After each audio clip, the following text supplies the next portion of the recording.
warrant of arrest. And now, Colonel Arnedo said, walang warrant because sila ay nagkikasing lamang.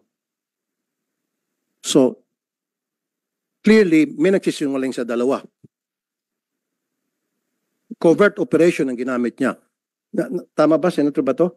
Yes, in order, it doesn't take Attorney Bernardo to decide kung sino sa kanila nagsinungaling. It's better na pakinggan natin kung sino talaga nagsinungaling sa kanila. Kasi, Chairman, Mr. Chairman, yun na, very clear na dito, established na rito na nung last hearing, we were all here, at sinabi nila, they were serving warrant. Remember? At meron siya hawak ng warrant. Sinabi nila. Hindi na sinabi na may hawak silang warrant, ha? They were serving warrant. Ang sinabi nila dito. Nagsabi ba kayo na hawak niyo warrant? May dala kayong warrant? No, they said they were serving warrant. Nag-serve kayo ng warrant, di ba? Operation? Yes, Your Honor, magsaserve po kami nun. Pero hindi, Ano isi-serve niyo kung wala kayong dalang warrant?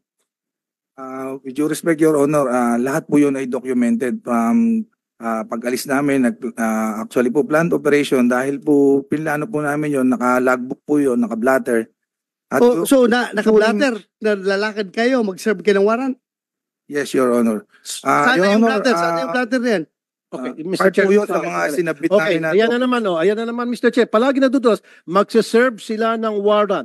At again, kumukontra naman sinasabi ni Colonel Arnedo, yung kanilang PD, na walang warrant dahil sila ay nagkikasing lamang. Again, hindi na naman tumutugma. Ang daming hindi pagtutugma-tugma.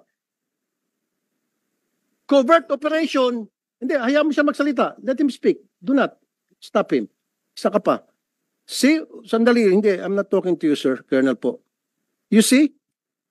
Sinabi niya, they were serving the warrant, which means they have the warrant in possession, because if you're serving the warrant, then you must have that paper. Yes, dapat. Kaya nga, di ba? Simple English. They were serving the warrant. So, merong hawak sila. So, saan ang warrant nyo at that time? Bakit hindi kayo nagdala ng warrant? According to your dala po ng warrant officer ko, Your Honor. Ako po yung sinasabi lang hindi may dala, pero yung warrant officer ko po ay meters lang po ang layo sa akin. Sinong warrant officer nyo at the time? Police Corporal Joel Dicen po, Your Honor. Ikaw? Yes, Your Honor. May dala kang warrant ng time na yan? Nasa bulsa ko po, Your Honor, kasi po magsaserve po kami ng warrant of arrest. Kaya nga, paano kayo mag-serve kung walang warrant? So, dala-dala yung warrant? Dala po namin, Your Bakit Honor. sabi mo na walang warrant? Magbabalidate pa lang kami that time, Your Honor, nung... Sandali. Mr. Chair. Bakit mo sinabi na walang warrant? Mr. Chair, alis na lang ako rito. Hindi ko matiis. Nakikita ko na parang itong mga pulis pinagluloko. I'm sorry, I have to walk out. Hindi ko kaya to.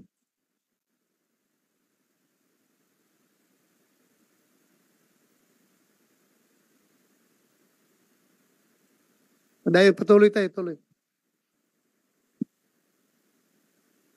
Sabi mo walang warrant.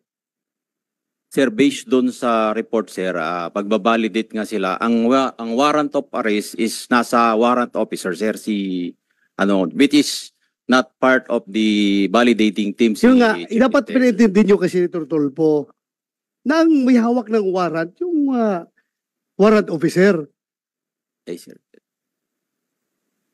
Sila, intelligence officer, nagsusurveillance sila kung nandoon yung subject. Di ba? Yes, sir. Kasi pag-serve ng warrant, siya na magsiserve ng warrant. Yes, Your Honor. Naintindihan ko kayo. Yung procedure na yan, ginagawa ko yan nung panahon ko. Ganun man talaga. Magsiserve ka ng warrant. Alangan naman, magsusurveillance na ka-uniforme. Bulabog na kayo. Layas na yung subject niyo kung naka-uniforme. Ganun lang yun. That's one.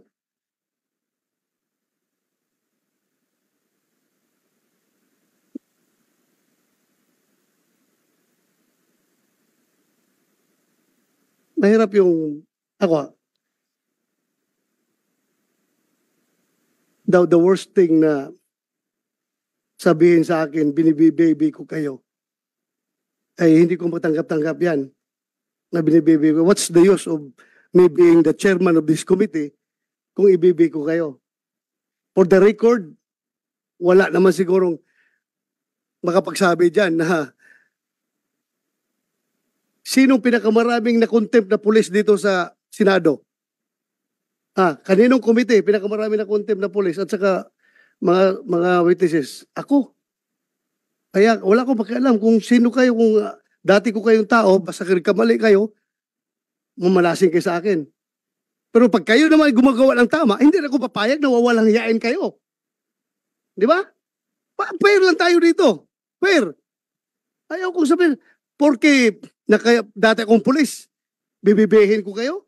No. Record shows. And record will vindicate me na ako ang pinakamaraming pinakulong na pulis dito sa Senado. Ako ang pinakamarami. Pero record shows also, kapag nakita ko na ang pulis ay totoo ang sinasabi, ay, by all means, dipinsahan ko rin yung pulis. Di ba? Bakit naman wawalang hiyain yung pulis kung dapat hindi dapat walang hiyain? Ganun lang ako, fair lang ako dito. Wala akong pinapaboran dito. The most insulting action is for that kasama mo dito, mag-walk outan ka.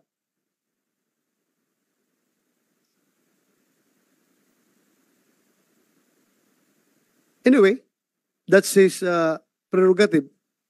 Kung ayaw na niyang makinig sa hearing, kanya na yan. Ako lang man. I am trying to be fair here. Wala akong bias dito.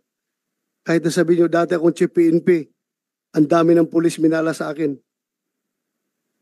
Ako lang, fair lang ako. Ayaw ko lang rin na masyadong kinakawawa yung pulis na dapat hindi naman kakawawain.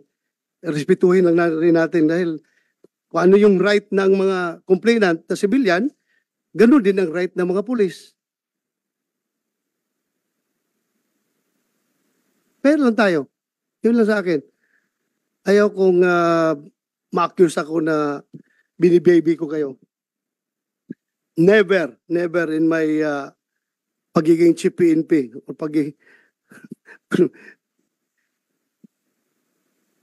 mayroon na magsalita dito. Everything is recorded. If you know me, you will realize. Para sa inyo, nakakilala sa akin. If you know me, you will really know me.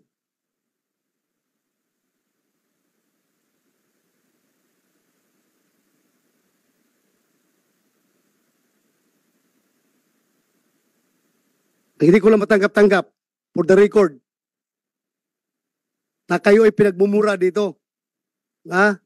Ayaw na ayaw ko mumurahin yung taong naka-uniforme, mumurahin, wawalang hiyain.